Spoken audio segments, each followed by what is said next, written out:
El trabajo se llama Leopoldo Brizuela, Trabajar sobre los silencios de la tradición.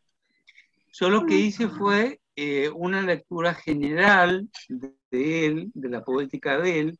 Me detuve en algunos libros en particular que me interesaban en relación a estos silencios,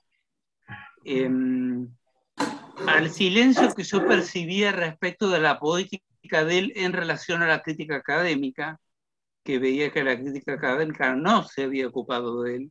Ese fue otro motivo por el cual yo quise ocuparme. Y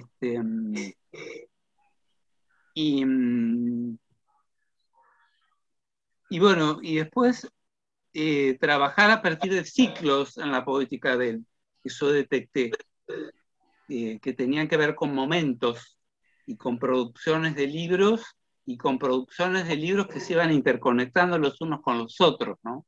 Así que, bueno, en ese sentido me parece que en estos términos resumiría o sintetizaría la charla, ¿no? En dos palabras.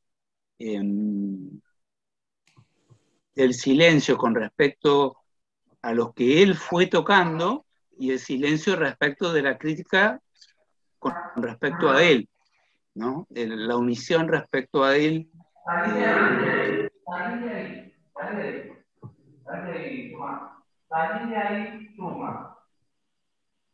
Es eso. Perdón, le pido que silencien los micrófonos, porque ya estamos ya de alguna manera, bueno, arrancamos. Adrián, yo iba a hacer una pequeña presentación tuya, la mayoría de la gente te conoce acá, para Todos los lo que no lo conocemos. conocen, Todos. Adrián Ferrer es doctor en letras, docente, escritor, y yo quiero resaltar dos cosas, dado que este es un ciclo organizado por SA de La Plata. Uno, que es un orgullo que haya sido el premio de ensayo en nuestro certamen en Emilia Laíte, 2019. Y el otro hecho que yo quiero resaltar es que ha sido un gran colaborador cuando surgió el proyecto concretado, ya no como proyecto, sino como concreción de la revista de la SADE Nacional, que en este momento está pasando por un impasse, por unas cuestiones de tipo económico y legales, pero que se va a volver a aparecer, y Adrián ya tiene trabajos ahí en la gatera. No, yo quería ser sincero también, porque si bien he leído literatura de otras latitudes, me he concentrado mucho en literatura argentina, tanto infantil y juvenil como para adultos. Entonces, y del siglo y contemporáneo, digamos, es sobre lo que tengo conocimiento más cabal. Por eso también conocía la obra de Leopoldo con bastante profundidad, ¿no? También de La Plata conozco algunas poéticas, no todas, para algunas estudié mucho para hacer trabajos, a otras las reseñé, para espacios, para páginas, aunque no fueran académicas, y bueno, pero toda la vida he trabajado sobre literatura argentina, ¿no? Que tiene que ver con una trayectoria que ha procurado ser coherente en ese sentido, ¿no? También en profundizar en eso, ¿no? Cuando uno busca una especialidad, busca justamente en ir al hueso de las cosas, ¿no? Más que en picotear o en hacer trabajos aislados, sino que yo me propuse un proyecto más totalizador, ¿no? Como sin ir a algo muy ambicioso, pero sí a algo que me permitiera abarcar las cosas, ¿no? Tampoco manejo la del siglo XIX, por ejemplo, salvo excepciones. He leído a Sarmiento, he leído a Echeverría, he leído los clásicos, pero digamos, no manejo la obra de Ascasubi, no manejo la obra de otro montón de autores que hubiera sido conveniente que manejara. De modo que en ese sentido me parece que quiero ser honesto porque es un panorama que tiene que ver con justamente la obra de Leopoldo se inserta en un proyecto que tiene que ver con conocer la literatura de nuestro país, ¿no? La literatura contemporánea de nuestro país. Y eso más o menos es lo que me propuse. Así que, bueno. Adrián, quedas en uso de la palabra ya, ¿eh? Quedo en uso de la palabra. Bueno.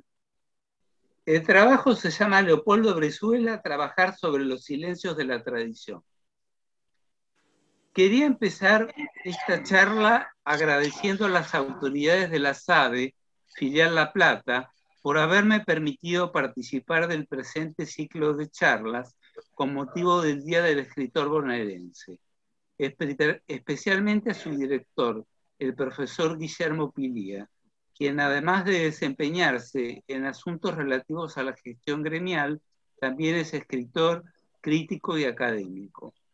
Y en segundo lugar, diciendo que me interesó participar porque una asignatura pendiente sobre la que hace largo tiempo vengo llamando la atención, sin ser el único, es la centralización en la ciudad de Buenos Aires de la actividad literaria en toda la diversidad de sus prácticas sociales y simbólicas que eso supone. De modo que a la propuesta de atender a las poéticas de la ciudad de La Plata, reconstruyendo sus tramas, la consideré legítima y hasta necesaria. En segundo lugar, diciendo que esta charla no solo ha sido concebida como un homenaje bajo la forma de un abordaje crítico a la poética de un escritor bonaerense, concretamente platense, sino hacia alguien que aportó mucho a la cultura literaria, pero que también realizó operaciones transgresoras en el orden literario nacional e internacional. Esto es, ya desde esta presentación pongo el acento en la proyección mundial de su poética. En tercer lugar, decir que elegí a Leopoldo Brizuela, La Plata, 1963, Buenos Aires, 2019, como tema de la presente charla, porque fui discípulo suyo durante una etapa de mi formación en el oficio, cuyos ecos aún escucho, por su talla de autor, porque me enseñó a contar una historia en primer lugar de manera exigente y me descubrió el arte de emocionar con ella a las personas. Son razones por las cuales uno adeuda a un creador toda una serie de aportes a su vida que son de naturaleza insoslayable en su formación como escritor. Ambos estudiamos la carrera de letras en la Universidad Nacional de La Plata, en alguna asignatura nos hemos cruzado, ambos hemos caminado las mismas calles, hemos compartido reuniones sociales, tenemos amigos en común, y creo que fue también alguien que tuvo la capacidad, desde estos arrabales del mundo, y también desde sus márgenes, cabría agregar, de construir un proyecto creador consolidado y alternativo, ya desde sus primeros pasos, que fueron precoces. Se trató de un caso excepcional que no desertó de esa obstinación pujante en momento alguno. Pero también hubo otros velos que Leopoldo Brizuela descorrió en sus clases de taller de escritura a las que asistí, a los que fui sensible. Me puso en contacto con poéticas de autoras, tanto argentinas como extranjeras. De hecho, el primer cuento que leímos con él en su taller fue uno de la autora estadounidense Flannery O'Connor, titulado Todo lo que asciende tiene que converger. Un cuento fascinante. Pero también se escucharon o se estudiaron los nombres en esas clases de Clarice Lispector, Susan Sontag, Cristina Peri Rossi y Carmen Martín Gaite, entre muchas otras de una larga lista. De modo que mi biblioteca se abrió de un modo descomunal a un universo por completo invisible. Estos puntos en lo relativo al impacto de su rol como coordinador de un taller a lo que en mí atañe. Brizuela intervendría mediante diversas estrategias de autor en el campo literario argentino en torno de la difusión de poéticas de autoras de modo incesante. Primer silencio que viene a poblar de palabras, de sonidos, de rumores.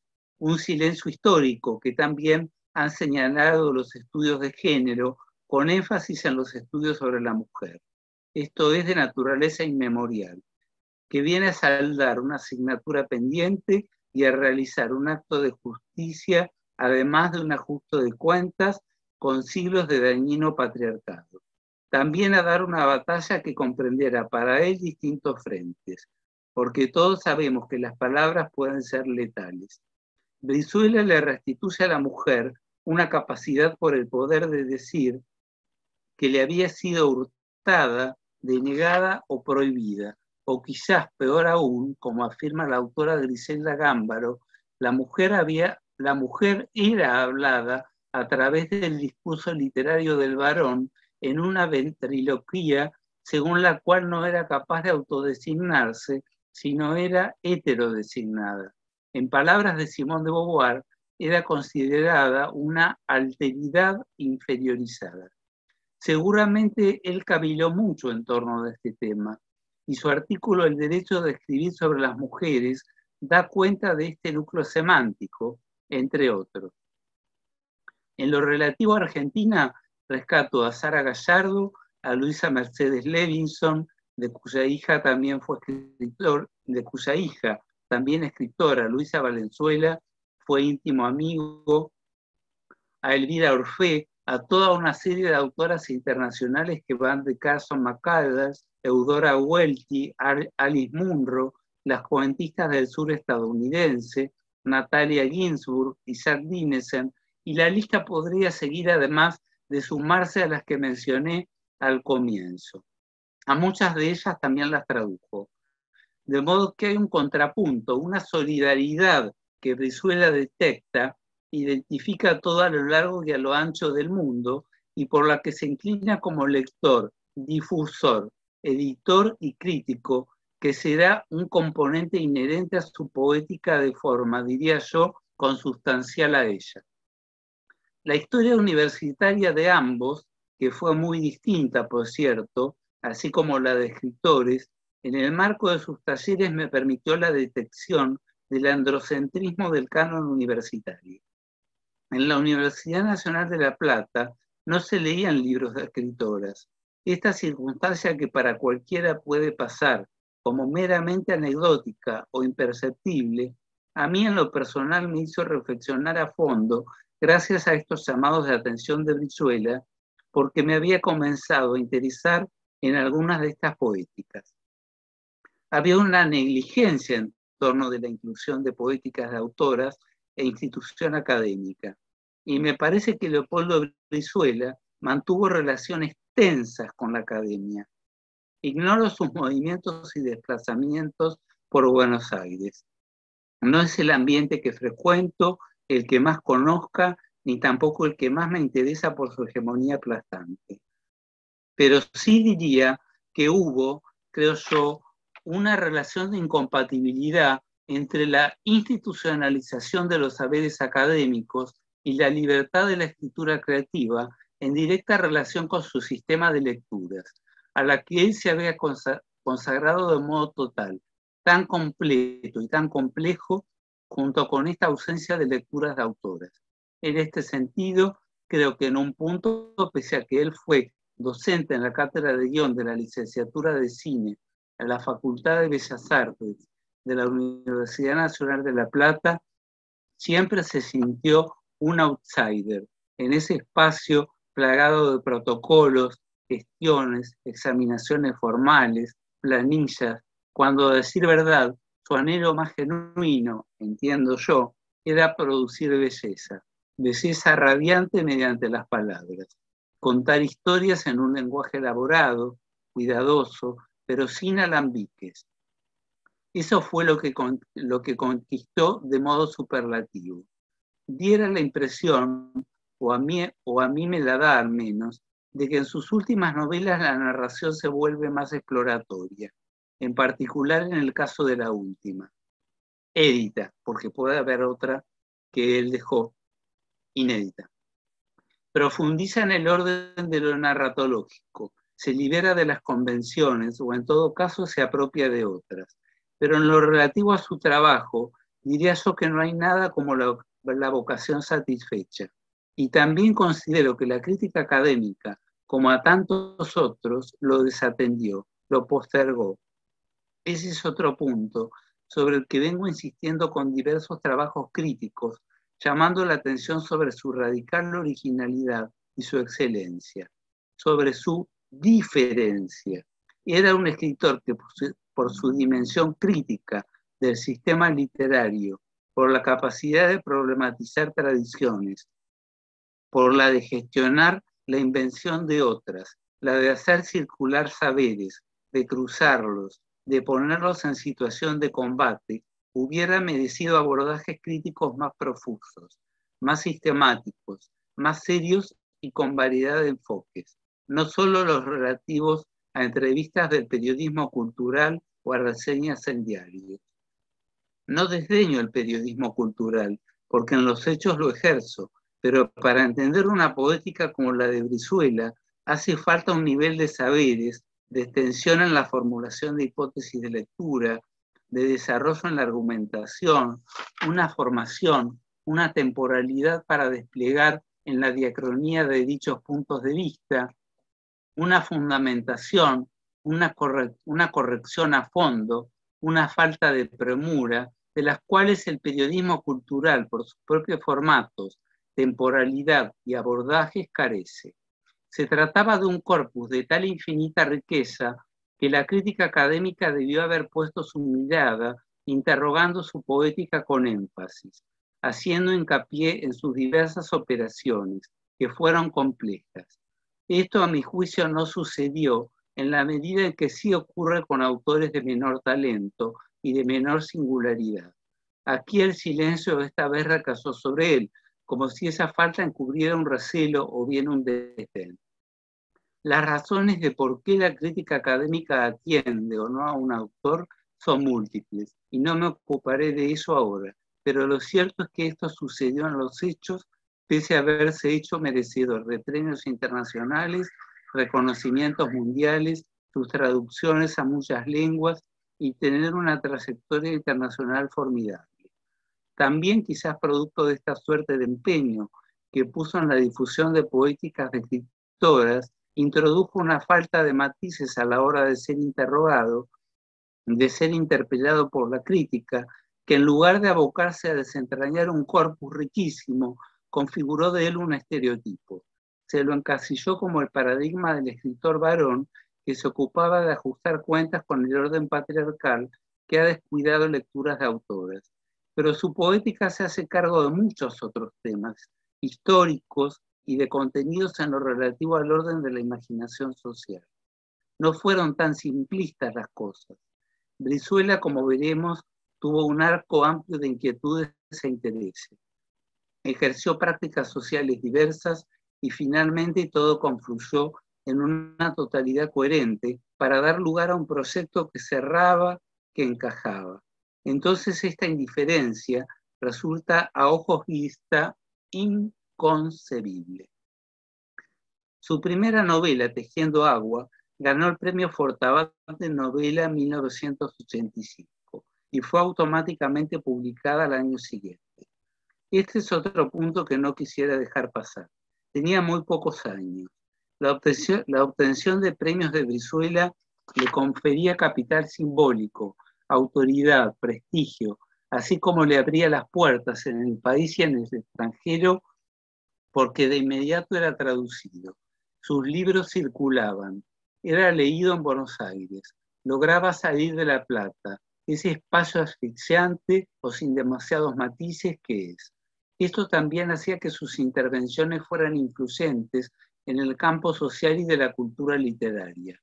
También disonantes, su gusto, su predicamento, el impacto de su discurso no pasaban desapercibidos, al menos entre un grupo de productores culturales permeables a su escucha. Y naturalmente, la resistencia de otros. no quisiera dejar de mencionar la enorme cantidad de premios y becas obtenidos por Brizuela, o bien estancias como escritor en otros países, como ya lo adelanté con el Fortabat. Empiezo por el premio Alfaguara de novela 2012, por su libro Una misma noche, el premio Fortabat, ya lo dije, el premio del AP de Cuento 1996, el premio Internacional Clarín de Novela 1999, el premio municipal Ciudad de Buenos Aires, bienio 1999-2000, beca de la Fundación Calouste Gulbenkian, de Lisboa 2001, beca de la Fundación Antorchas 2002, beca del Banff Center of the Arts, Canadá 2002, premio Cones 2004, diploma al mérito en la categoría Cuento, quinquenio 1999-2003, premio Cones 2014, diploma al mérito categoría novela, periodo 2011-2013. De modo que estamos ante una personalidad con un reconocimiento por las instituciones dadoras de devoción cultural y una legitimación de naturaleza descollante. Ahora bien, me gustaría señalar ciclos por dentro de la producción de Leopoldo Brizuela. Luego de Tejiendo Agua, su novela de comienzo. En primer lugar está el primer ciclo, el de los 2 libros de entrevistas a cantoras o intérpretes del folclore argentino, un canto anónimo y ancestral, podríamos decirlo así. Jerónima Sequeira, por quien él sentía una particular devoción, Leda Valladares, Mercedes Sosa. Este es un primer movimiento musical según el cual pone en diálogo, precisamente, poéticas con estética musical de la canción popular anónima, Cantoras de 1987 y Cantar la Vida de 1992. Son 2 libros en los cuales deja testimonio de esa inclinación. Pero aquí hay una doble apuesta, una apuesta a la música popular folclórica y una apuesta al género en su dimensión sexual, quiero decir. Era la voz de la mujer la que estaba interesado en restituir a un espacio de enunciación en el seno de la esfera pública mediante entrevistas, mediante el diálogo que era vivo, era canto vivo a su vez. ¿Y de qué modo esta información entabla un coloquio con su producción literaria? Cabría preguntarse. Él estudia interpretación musical por un lado, por el otro se consagra a un contacto asiduo con personas dedicadas al estudio de la musicología con Leda Valladares. Cabría sumar a este grupo a María Elena Walsh, sobre quien él ha afirmado que realizó la misma operación en lo relativo a la literatura infantil que Lewis Carroll en Inglaterra o el autor de Pinocho, Carlo Collodi, en Italia. Se trata de figuras fundamentales de la cultura literaria y musical argentina, de su acervo. En 1999, en esta novela me quiero detener mucho porque es muy importante. En 1999 obtiene el premio Clarín de novela con Inglaterra, una fábula. Me gustaría detenerme, si me lo permiten, en esta obra porque es compleja, no porque no sea diáfano su argumento. Él mismo confesó no tener afinidad con la vanguardia. Sin embargo, en esta novela aborda la figura de una compañía de teatro inglesa que llega a las costas de la Patagonia luego de numerosos avatares, además de haberlo hecho en otros lugares de América Latina que antes recorre, como el Canal de Panamá. Lo cierto es que interviene de modo potente en el canon occidental, gobernado bajo la presencia todopoderosa de Shakespeare, tomando posición como latinoamericano y más concretamente como argentino respecto de ese emperador de la poética.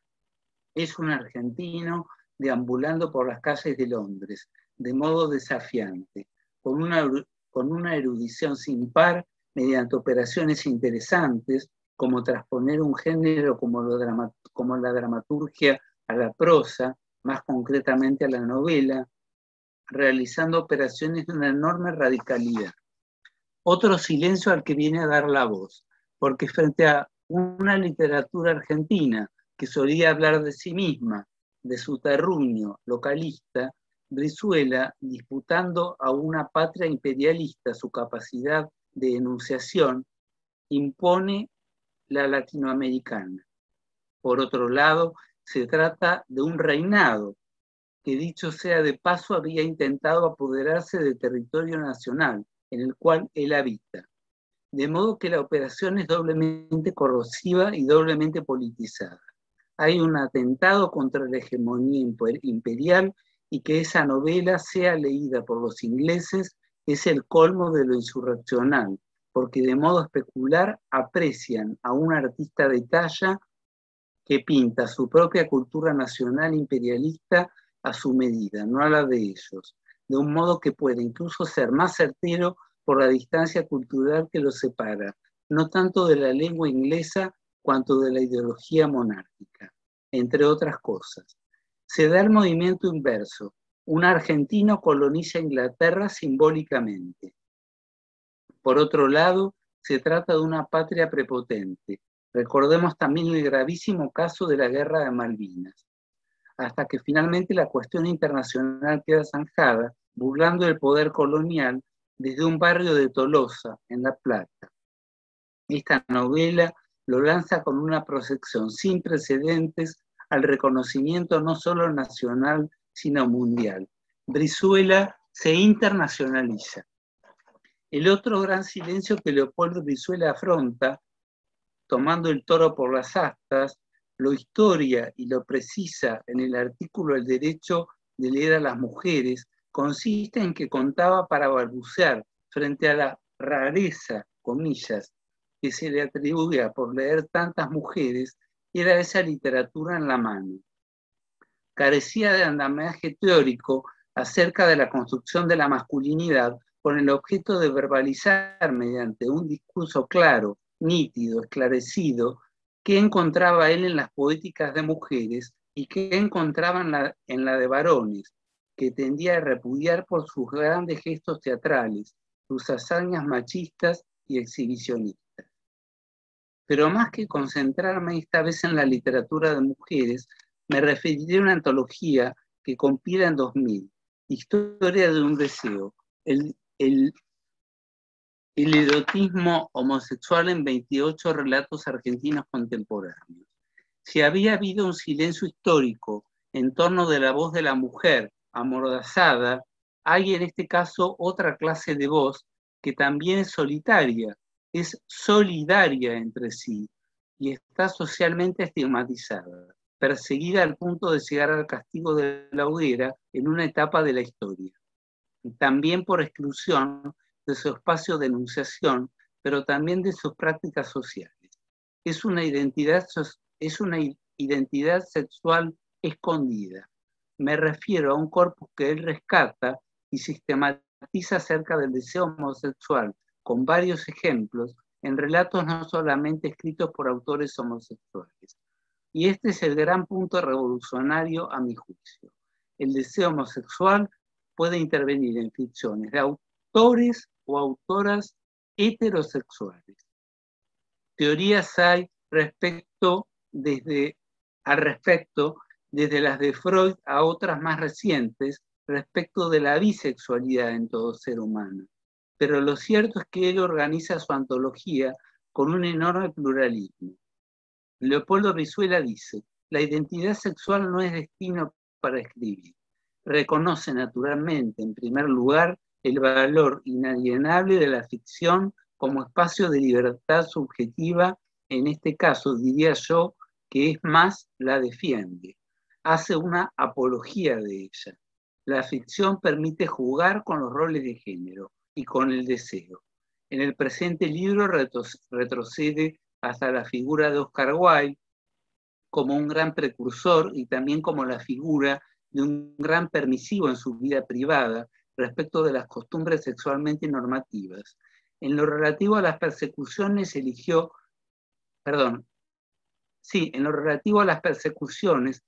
libremente a la persona con quien deseaba compartir su vida. Desafió, nuevamente la palabra desafiante con Brizuela, a la sociedad victoriana, pagando el costo de todos conocido, muriendo a los 40 años en la soledad de un hotel de París, luego de varios años en la cárcel de Reading, sobre la que escribe una balada. Otra dimensión musical que cabría evocar levemente estos movimientos melódicos en los que vengo hablando, la poética de Brizuela. Vendrá luego el ciclo portugués. Escribe Fado en 1995 como un poemario en el que ya desde su título remite a una partitura, a una composición musical, a un género musical, según el cual la palabra, bajo la forma de poema, de lírica, el fado tiene letra, no solo melodía, se entrecruza con el universo fónico, pero también de la canción popular. La poesía en Brizuela, en este caso, remite, al igual que en sus diálogos de comienzos, a una composición que canta y cuenta a la vez. Canta porque la palabra tiene sonido y tiene ritmo, cadencia, acentos, énfasis, tonos, armonías. Circula como significante, pero también cuenta desde la dimensión de los significados, porque sus letras remiten a un universo de sentidos que suelen reenviar a su vez a una trama, por más velada o implícita que sea, o debe ser reconstruida a partir de fragmentos dispersos en la canción. A partir de este momento, gana una beca para viajar a Portugal, se informa, se forma, se documenta, consolida sus conocimientos acerca del idioma portugués, se nutre de esa cultura popular, pero también de la alta cultura, y escribe una novela monumental, finalista del premio Rómulo Gallegos, Lisboa, un melodrama. Este universo lisboeta hace sistema entonces con su libro Fado, que lo había inaugurado. Esta novela data de 2010. Hay otro ciclo interesante que tiene que ver con la identidad nacional y es aquel todo en torno de la reflexión acerca de la cuestión de la fundación de las poéticas argentinas y de la literatura de nuestro país, la fundación de una poética propiamente argentina, el rol fundacional de la mujer en ella, y estoy pensando concretamente en su novela ejemplar El placer de la cautiva, presentada como una crónica histórica constatable, pero que por sus notas narrativas por momentos tan ficcionales a ojos vista, no puede sino consistir más que en poética, no referencial. Se produce una operación según la cual se pretende hacer pasar por referencial un capítulo cuya fábula lo desmiente. Incluso adopta matices paródicos. En esta novela, el trabajo con la tradición nacional y el género se ponen en una relación de contiguidad notable. Una puber, una adolescente que habitaba un fortín, escapa producto de las persecuciones de los aborígenes. Lo hace con un hombre viejo, maltrecho, que la acompaña como una escolta inútil. Pero es ella quien comanda esa expedición, pese a su corta edad, así como las tretas que seguirán para eludir la persecución del indio hasta finalmente caer rendida en los brazos del aborigen que lideraba la persecución tras ambos perseguidos. Será la reina del desierto por una noche, así se dice en el texto, la reina del desierto por una noche. Y a continuación, la piel de las plantas de los pies le comenzará a ser arrancada por los aborígenes. De reina pasará a ser cautiva. Estas estrategias de seducción, pero también de hostilidad, de pavura, pero también de un enorme deseo, que se ponen de manifiesto por momentos, exhibiendo su cuerpo recíprocamente, el aborigen con la adolescente, bajándose los breteles delante de sus ojos, alcanza su punto culminante con la iniciación de su primera menstruación, cuando él está a punto de alcanzarla. A partir de ese momento en el que ella se pinta la frente con esa misma sangre menstrual para ahuyentar al aborigen, haciéndole creer que padece una enfermedad mortal y puede contagiarlo. Lo persigue así como él la persiguió a ella. la situación se invierte y el perseguidor se torna cobarde víctima, pero también amante. El placer de la cautiva hace intertexto explícito naturalmente con la obra de Esteban Echeverría, La cautiva, de 1837, perdón. Uno de los padres de la patria en lo relativo a la literatura argentina inaugural. Y aquí experimentará goce esa cautiva, no padecerá únicamente. Alcanzará la culminación del placer en un beso. El libro de cuentos o nouvelles, Los que llegamos más lejos, de 2002, que incluye a esta nouvelle, precisamente la nouvelle está incluida en este libro, también aborda la cuestión nacional con relatos en directa relación con los aborígenes, los primeros colonos y las relaciones con esos, a los que aspiran a sojuzgar, además de a convertirlos a otra religión, a imponerles otra lengua mediante la violencia simbólica, a internalizar en ellos hábitos de europeos. En otro orden de la producción de Brizuela, la dimensión de la reflexión en torno de la escritura, o para ser más exactos, de la narrativa o la narratología, se pone de manifiesto en 3 de sus libros: El taller del escritor, Cómo se escribe un cuento, de 1993, que prepara con Edgardo Rullo, y Cómo se escribe una novela, de 1993 también, con Edgardo Rullo. Aquí nos encontramos con un Brizuela avesado en el oficio, en la búsqueda, en la pesquisa de testimonios y de fuentes de escritores y escritoras en los que se pronuncian acerca de en qué consiste el oficio de narrar. Seguramente todos lo adivinamos capaz de haber consultado una descomunal masa bibliográfica para espigar los fragmentos que le resultaban más atractivos o más eficaces para lo que le interesaba plantear como punto crucial de la reflexión sobre la escritura narrativa, de realizar una investigación creativa. Una pregunta que de seguro, bajo otros matices, también aparecía en los talleres que coordinaba y en la cátedra de guión de la Facultad de Bellas Artes de la Universidad Nacional de La Plata, de la que fue responsable. El pequeño manual Instrucciones Secretas, Guías para empezar a escribir, un libro pequeño de 1998, incluye extractos, fugaces testimonios de escritores acerca del oficio de escribir, pero predominan los narradores, como si Brizuela quisiera formar más cuadros de autores consagrados a la narrativa, su especialidad, que al poema, género menos practicado por él, al menos en forma édita. Hay tanto varones como mujeres. En este punto demuestra un conocimiento cabal acerca de poéticas de ambos géneros. O sea, en este libro me parece que queda puesto de manifiesto, al igual que en los de escritura, en los de taller de escritura, que también hay voces de varones, no solo de mujeres, ¿no?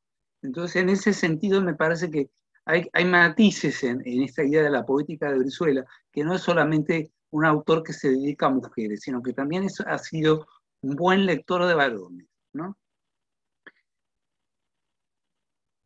Hay tantos varones como mujeres. En este punto demuestra un conocimiento cabal acerca de poéticas de ambos sexos. Cabe aclarar además que su taller de escritura creativa particular, Brizuela coordinó un taller de escritura en la cárcel de mujeres de Olmos y trabajó asimismo con las madres de Plaza de Mayo en lo relativo también a las clases de talleres de escritura, motivo que le valió numerosas distinciones en el mundo entero. Hay 2 novelas que transcurren en La Plata, una en Tolosa, Una misma noche, de 2012, en lo fundamental, con un fuerte acento en lo referencial, vinculado a las tramas de la última dictadura militar. Tiene lugar la irrupción de una cédula militar en la casa de un niño y sus padres muy mal avenidos, mediante el cual, en un relato retrospectivo, el protagonista reconstruye episodios acaecidos durante esa etapa. Esa noche de la irrupción del ejército sucede un episodio con su padre al que él asiste que lo llenará de culpa para siempre. Las fechas fundamentalmente son tres: 1976, 1977 y 2010, que se van intercalando. Los espacios están señalados según el número de las casas, los capítulos numerados por letras, y entre estos tres momentos que se cruzan, se entrecruzan, dialogan, generan sistemas de versiones y un sueño atroz que cierra el relato en letra cursiva con un padre que agrede a su hijo siendo niño. La narración adopta visos estremecedores. En ese capítulo de la paternidad, es ese capítulo de la paternidad según el cual el niño no ha logrado entender jamás a su padre ni reconciliarse con él, al igual que su madre. Diera la impresión de ser el mismísimo infierno en el que todo ese trayecto de la novela tiene lugar. Dispara la angustia y genera zozobra. Con esta novela obtiene el premio Alfaguara de Novela de España 2012 y se produce el compás consagratorio más poderoso de su carrera. La novela fue publicada el mismo año en que obtuvo el premio, 2012. Una novela en la que de modo permanente predomina la emoción de la amenaza de ser asaltados, golpeados, perseguidos, baleados, investigados, robados, curioseados por los vecinos. Se colocan rejas, pasadores, dobles cerrojos, se encienden luces, se está atento a los ruidos en el presente de la enunciación. Respecto de la figura patriarcal y que siempre está sobrevolando a los escritores y escritoras argentinos, que es la presencia omnipotente de Borges, creo que está claro a qué apuntó consciente o involuntariamente este autor. Con la visibilidad del corpus de mujeres avanzó sobre un territorio que Borges se ocupó muy bien de mantener en un ático, como la Bertha Mason de Jane Eyre, sin otorgarle jerarquía. Se rodeaba de mujeres como colaboradoras que lo secundaban, pero en algunos de sus libros, pero jamás eran de su talla para escribir libros sobre distintos temas. Silvina Ocampo, con la que tenía demasiados compromisos, fue la excepción, pero jamás se trató de personalidades literarias destacadas o en todo caso de su jerarquía.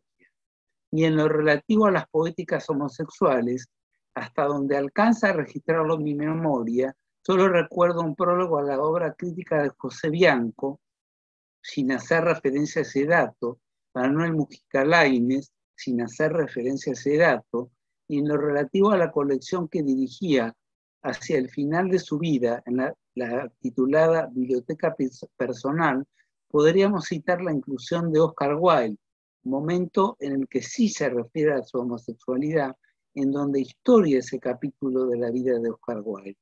Y luego un libro de Andrés Gide, una novela, Los monederos falsos, que también incluye en esa biblioteca.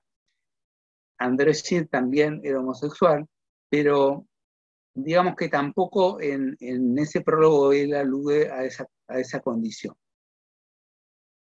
De modo que de ningún modo abordando poéticas abiertamente homosexuales en sus ensayos, fueron objeto de estudio con perspectiva de género.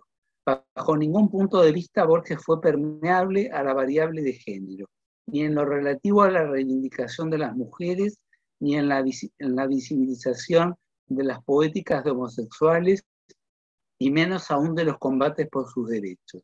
De modo que Brizuela no sigue ninguna pista a Borges como una figura dócil, sino que se planta frente a él de modo desafiante, también territorialmente, lingüísticamente, en virtud de que con su novela de 1999, Inglaterra, una fábula, toma posición respecto de Inglaterra, la geografía cultural y física incluso, genealógica de Borges.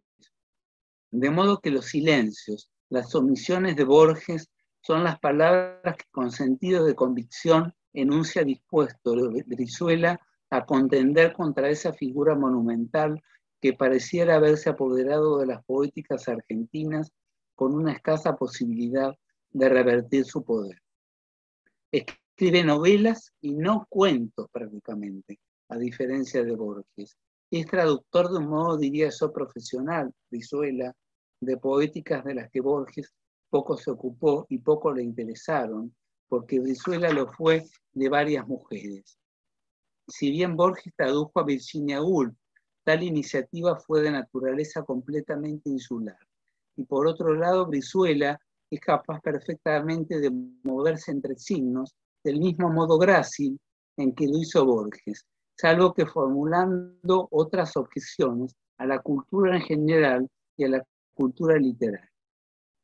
Hay un punto que no quisiera dejar pasar porque me parece clave en el posicionamiento de Brizuela respecto del orden institucional. Lo leí en una entrevista en la revista Hispanoamérica, revista de literatura de Estados Unidos. Frente al interrogante de la entrevistadora de en qué lugar siente la exigencia mayor en el que se pretende ubicar a los escritores, él explica que hay dos. Por un lado, el mercado. Por otro lado, la academia, la universidad. Uno debe responder a alguna de esas ubicaciones, incluso ambiciones, tensionado entre esas dos demandas como mínimo para existir. Explica que para él lo ideal sería escapar a ese dilema y permanecer por fuera de tal dicotomía tan perturbadora para un escritor. Y señala, a mi juicio, algo interesante, que tanto quienes le exigen que esté situado del lado del mercado como que lo esté del lado de la academia, en el fondo son personas que se parecen tanto que terminan siendo las mismas personas. De modo que descubre aquí una lógica según la cual dos dominios, uno comercial, el otro institucional, ligado a los saberes literarios, críticos y teóricos, responden a la misma identidad y el mismo perfil, porque están digitados por personas que tienen el mismo horizonte de expectativa.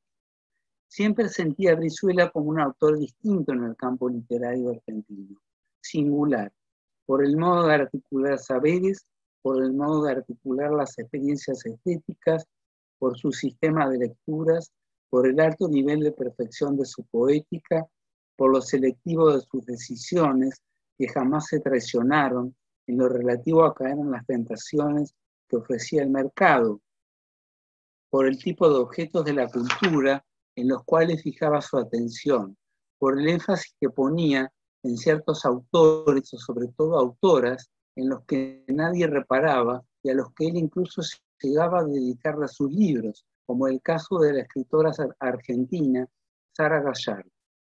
Y cierro con Ensenada una memoria, su último libro edito de 2018, una novela dedicada a su madre, con la que se despide, que publica antes de fallecer, en la que narra la caída de Perón. El ciclo de la política, que se había iniciado con Una misma noche, quiero decir, novelas que abordaban asuntos políticos, ¿no? El ciclo de la política que se había iniciado con Una misma noche proseguía en estos últimos compases en una época anterior al golpe de Estado de la dictadura de 1976-1983, pero no por eso menos significativo en torno de nuestro país. Leopoldo Brizuela, y esto me resulta lo más interesante de todo, inventó tradiciones en términos del teórico inglés de la Universidad de Birmingham, Raymond Williams. No exactamente las prosiguió. Cometió infracciones, contravenciones elocuentes contra el orden literario imperante que reenviaba a otro orden en el referencial y tuvo el inusitado mérito de reorganizar bibliotecas, de revisar sistemas de lecturas, corpus, cartografías literarias. A esta altura, antes de fallecer precozmente, incluso diría yo, ya había devenido un incuestionable clásico contemporáneo. Muchas gracias.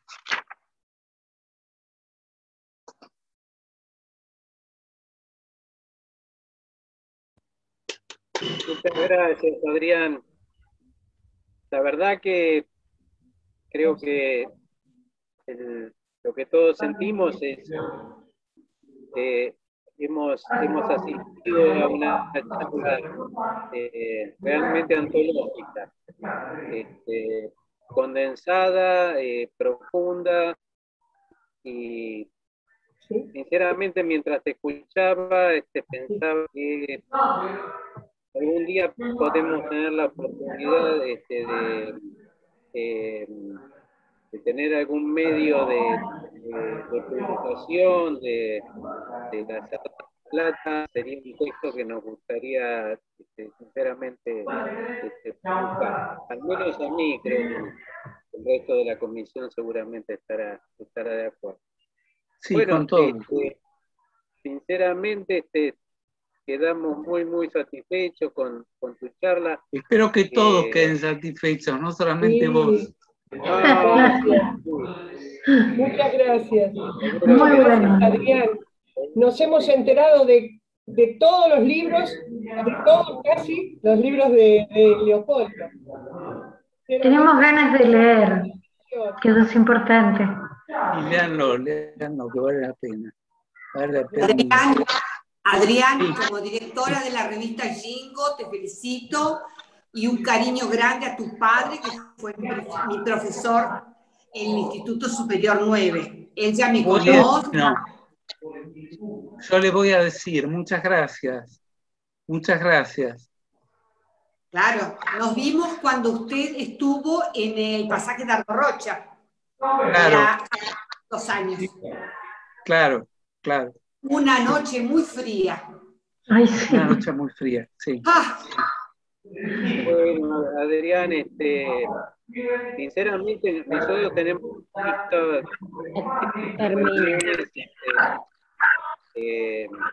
fueron de alrededor de 1 hora más o menos. La verdad que llenaste esa hora con tu charla.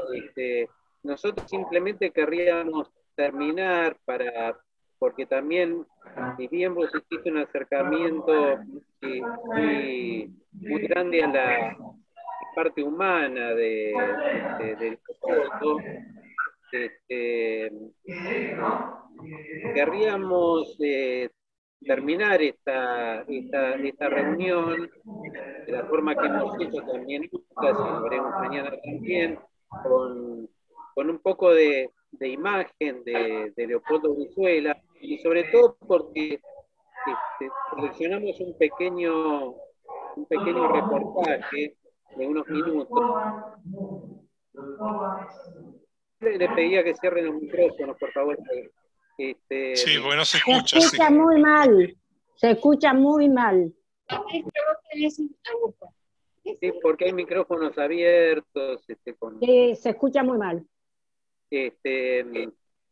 Querríamos terminar con un pequeño reportaje. Hay montones de material que pueden encontrar en internet sobre Leopoldo Brizuela, pero hay un pequeño reportaje que a mí me pareció interesante, y después de escuchar de a vos me parece más interesante todavía, porque muchas de las cosas que vos dijiste las podemos escuchar reafirmadas por la voz del propio Leopoldo, entrevistado de una forma bastante familiar por Juan Sasturiani. Así que no sé, María, si estamos en condiciones de compartirlo, ese pequeño video. Duran 7 minutos y con eso ya cerramos, y vas a ver, Adrián, que es un buen complemento para tu charla. Encantado. María, adelante. Folclore, ¿cómo influyó en el momento de escribir? Inglaterra, con la que ganaste el premio Clarín en el 99. Sí. La primera edición del premio, y que, esto va por mi cuenta, le dio prestigio al premio. Exacto, un premio nació bien parido. Otras veces, ¿viste? Mirá, yo lo que te puedo decir es que hay otro autor que me encantaría citar y que me das el pie para citarlo, que es Guillermo Enrique Hudson. Hablamos de allá lejos del tiempo. Sí. O sea, Hudson, que vivía por acá entre Quilmes. Y ese libro... 16 ombúes era, ¿no? Sí. Y ese libro, yo adoraba ese libro. Lo leía en inglés y veía el paisaje de ahí de alrededor de La Plata. y lo veía de vuelta porque estaba en otro idioma. Entonces es como si me obligara a fijarme en esa planta que nunca me fijaba. Es el poder maravilloso de la literatura, que te hace ver las cosas cotidianas como si fueran nuevas. Entonces, yo dije, ¿por qué no hacer algo al revés? ¿Por qué no imaginarme una Inglaterra? La Inglaterra que está ahí es toda hay tantos libros, digamos, ingleses sobre Inglaterra, sobre Argentina, que se equivocan, sí, y que dicen cualquier cosa, sí, y son muy divertidos, pasando por la ópera Evita. Sí. Que digo, bueno, ¿por qué no hacer una Inglaterra totalmente inventada con lo poco que sé de Inglaterra o con lo mucho que sé o con mi imagen? Sí. Entonces, o con la Inglaterra pasada por la literatura, la que habías percibido a través de la literatura. Pero ¿y la anécdota central que disparó la novela cuál era? La que sirve de puente que te permite ir a dos orillas, ¿no? La orilla europea. Claro, entonces era como retratarnos a nosotros mismos, a la Argentina, sí, a partir de lo que podíamos imaginar de Inglaterra. La anécdota central no tiene demasiado que ver, o sí tiene que ver, porque salió de una anécdota de Nini Marshall. ¿De Nini Marshall? Sí. Yo lo leí primero en las memorias de Nini Marshall. Cuando ella tenía 88 años y yo tenía 20, sí, o 22, sí, me ofreció María Moreno hacerle un reportaje. Entonces fui a la casa de Nini, ella tenía 88 años, y ella seguía haciendo sus personajes, era una maravilla, ¿no? Para ella misma. Y tenía un personaje que era del campo, que era la Belarmina. La Belarmina. Como le llamaban, una criadita que estaba pelada por los piojos y que ella había conocido, decía, en una estancia en el campo cuando había estado casada un tiempito cortito, Nini, ¿no? Cuando todavía no era actriz. Y siempre tenía un montón de personajes que todos conocemos, digamos, muy, muy graciosos, y este personaje no hacía gracia. Y la anécdota es esta: un día, estando en Perú, la invitan a un beneficio en una cárcel, en Lima. Y Nini, sin pensarlo, dice, bueno, voy a arrancar con el número que hace menos gracia, que es la Belarmina. Sale con su guardapolvo gris y ve miles y miles de presas vestidas igual. Que la miran igual, con guardapolvo gris, rapadas. Sí. Y Nini dice, yo iba a hacer el primer gesto y no pude seguir actuando. Dije, ¿qué les vengo a decir a estas mujeres? Claro. Para esto era que yo tenía este personaje. Entonces pasamos toda una tarde casi jugando, porque era maravillosa, y me decía, ve, este es el álbum de fotos de la niña Jovita, esto es la ropa que le estoy haciendo a Catita, esto es no sé qué. Cándida. A Cándida, por ejemplo, y me dice, entonces yo le digo, bueno, ¿y qué pasó esa vez en Lima? Me dice, eso yo no sé, eso lo tenés que escribir vos. Ah, mirá. Y de ahí se lindo eso. Yo me imaginé un actor inglés que estuviera siendo el único indio que imaginó Shakespeare alguna vez, que es Calibán, y que lo actuaba ante los indios. En La Tempestad, que aparece, claro, en La Tempestad de Shakespeare. Imaginé unos actores que hacen... Actores ingleses. Actores ingleses que actúan La Tempestad delante de los indios. Entonces, por primera vez los indios ven como un inglés imagina un indio y le dicen...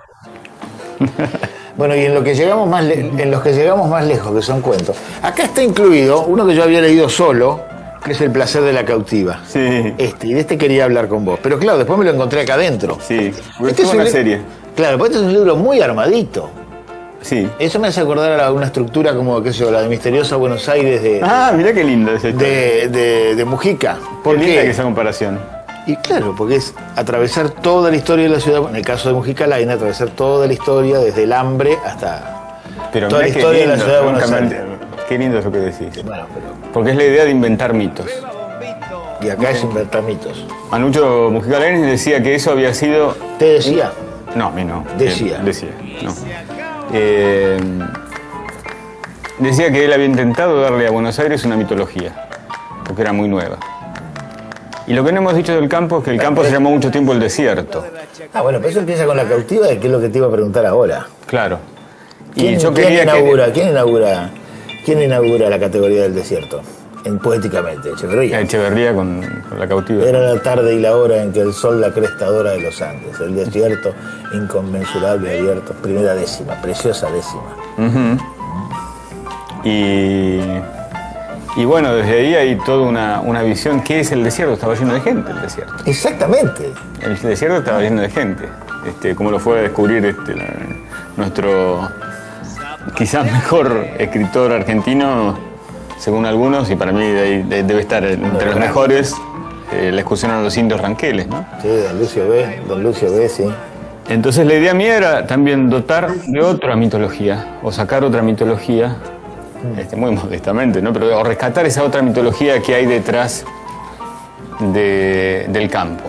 Es decir, la mitología no es solo la que dicen los señores de esa época, ni los relatos de los dueños de las estancias, sino hay otras.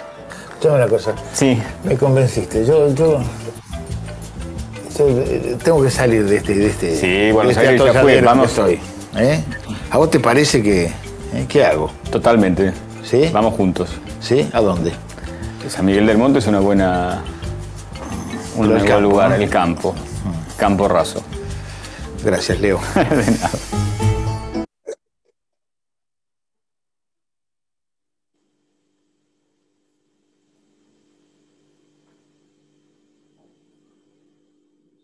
Bueno, un pedacito de esta entrevista, pero acá pudimos ver que habla de dos de los textos a los que se refirió Adriana: Inglaterra, una fábula, y El placer de la cautiva, ¿no?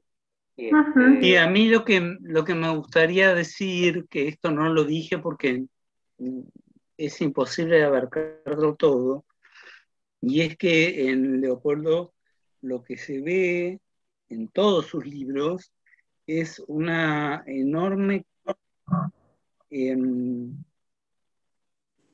reflexión previa a cada libro antes de lanzarse a escribir.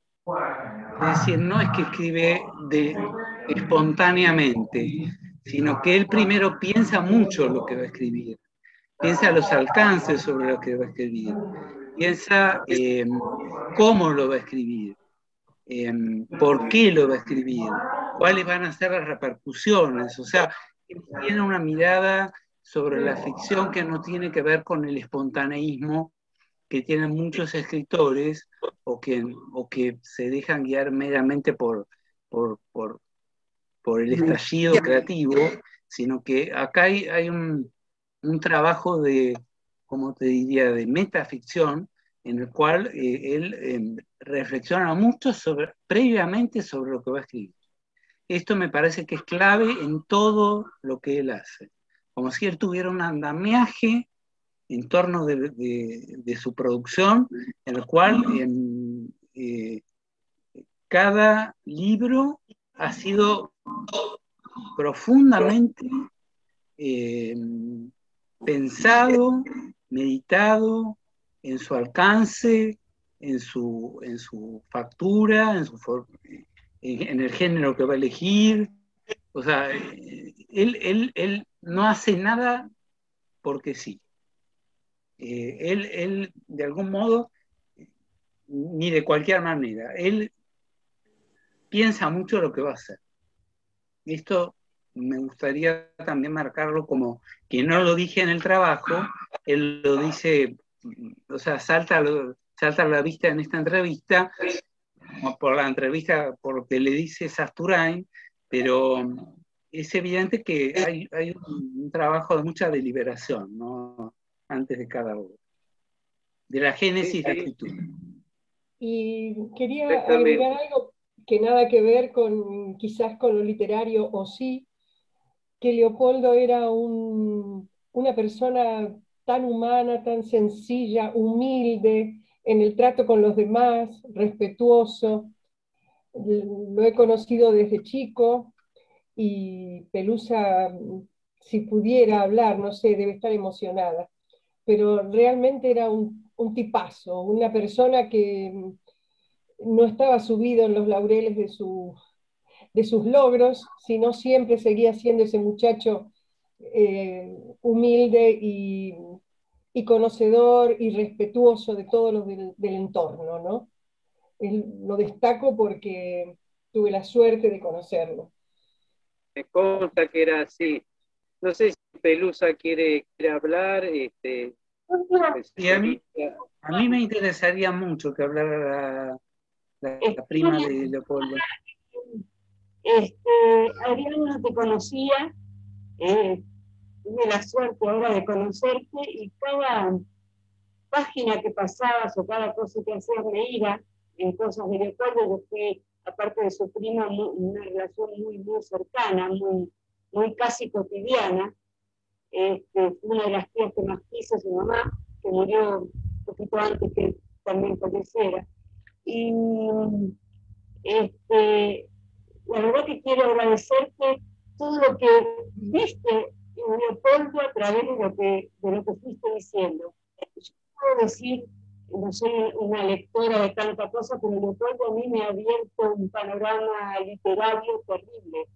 Y creo que de cada libro de él, y del último doy fe que es así, porque bueno, lo familiar ahí está muy puesto, él tiene material para dar 4 o 5 libros de cada una de sus cosas. Es un investigador de eso, por ejemplo, en Inglaterra, o yo viví un tiempo en la casa de él, soy antropóloga y tenía mucho material de indios y demás. Y un día, en una entrevista que le están haciendo, dice, ¿por qué tanto este atravesamiento del indio y demás? Dice, era la literatura que yo tenía a mano, porque yo en su casa tenía una pequeña biblioteca donde tenía sus cosas.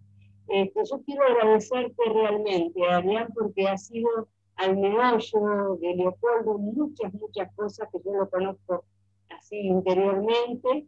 Y bueno, y en los libros creo que ha relatado esto, que él, porque yo no solo lo leía, sino que lo acompañaba mucho en reportajes o en la feria del libro o presentaciones de su libro, que ahí el anecdotario es... Perdón, ¿hay posibilidad de que yo la vea a Pelusa? Porque me gustaría ver su rostro. En esta computadora no tengo cámara. Ah, perdón.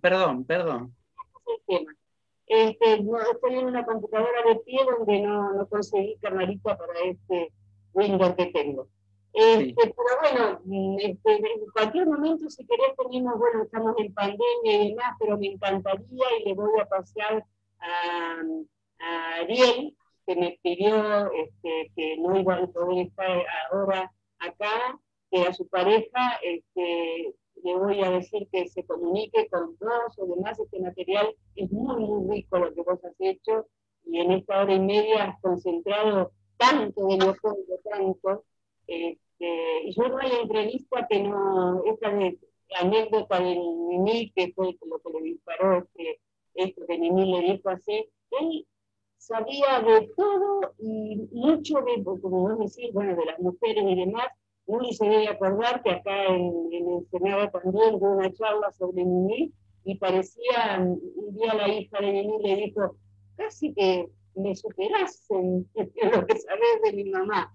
Esa mirada de él y demás. Después mi mamá, que era muy lectora, y él tenía una casa en Mar del Plata y era muy chico, mi mamá iba y decía, no quiero decir de quién, pero leía todos esos libros que mi tía tenía, y mi mamá leía cosas del momento, ¿no? De bestseller, novelas de verano, como los docentes hacíamos, que en verano leíamos algún tipo de novela. Y él dice, me introduzco en todo esto, como en la música también fue muchísimo. Esto que vos hablabas de Jerónima Sequeira, que él se fue a pasar una Navidad con ella, y comió de la caja pan que tenía ella en su casa, ¿no? Eso hizo... Claro. Claro. Esa situación de empatía que la tuvo desde siempre, y esta simpleza que Nuria hablaba de él, que fue hasta la noche anterior que estuve con él y a las pocas horas falleció, estaba presente siempre. Y bueno, agradezco mucho a Sally y agradezco mucho a Adrián. Esto que has hecho, yo me emociono mucho, es una muerte que me cuesta muchísimo ponerla en mí, y uno va sacando de a poco lo lindo que tiene. Bueno, yo no sabía, yo no tenía presente que era estaba tan cercano al aniversario de su fallecimiento, no sabía de hecho, no recordaba, pero lo que a mí me interesó fue justamente el silencio que percibía en torno de él, en torno de los abordajes críticos sobre él, que eran siempre periodísticos, porque crítica no se producía, no sé en el extranjero, pero acá en Argentina yo no veía, yo me manejé en ambiente académico, me manejé en la universidad, daba clases, y no, uno no se encontraba con artículos críticos sobre Leopoldo.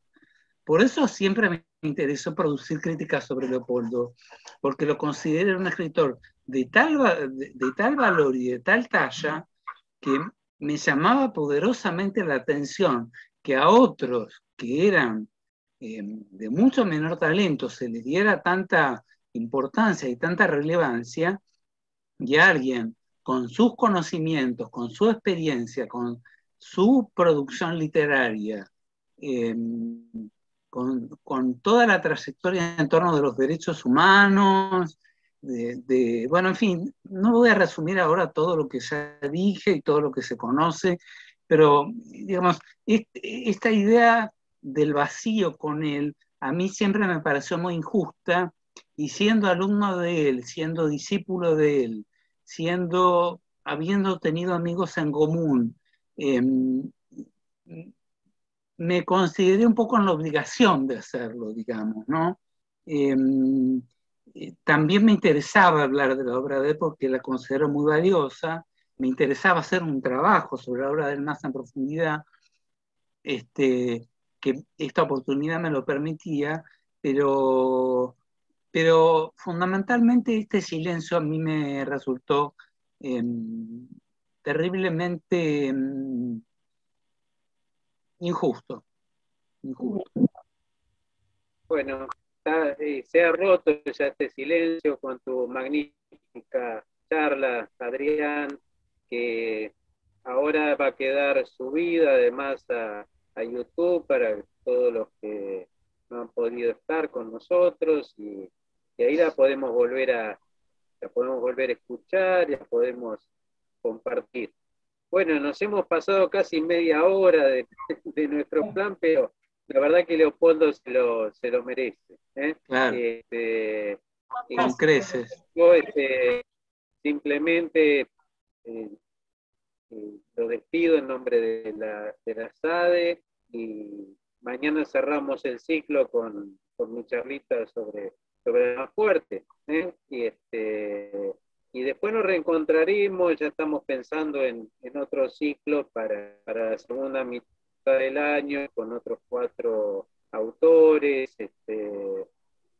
Uno seguramente será Miguel Briante, es decir, autores que me parece que sobre los que tenemos que volver, y que sean autores, además, autores bonaerenses, autores platenses, porque la SAD tiene esa misión. Para los autores universales, los de trascendencia universal, bueno, ya están las academias, están las universidades, está la crítica, está el mercado también, ¿no? Está Buenos Aires. Está Buenos Aires, claro, Buenos Aires. Nosotros siempre hablamos desde un suburbio, desde un arrabal cultural como es La Plata, ¿no? La Plata tiene de cultura, pero no dejamos de ser un arrabal. Entonces,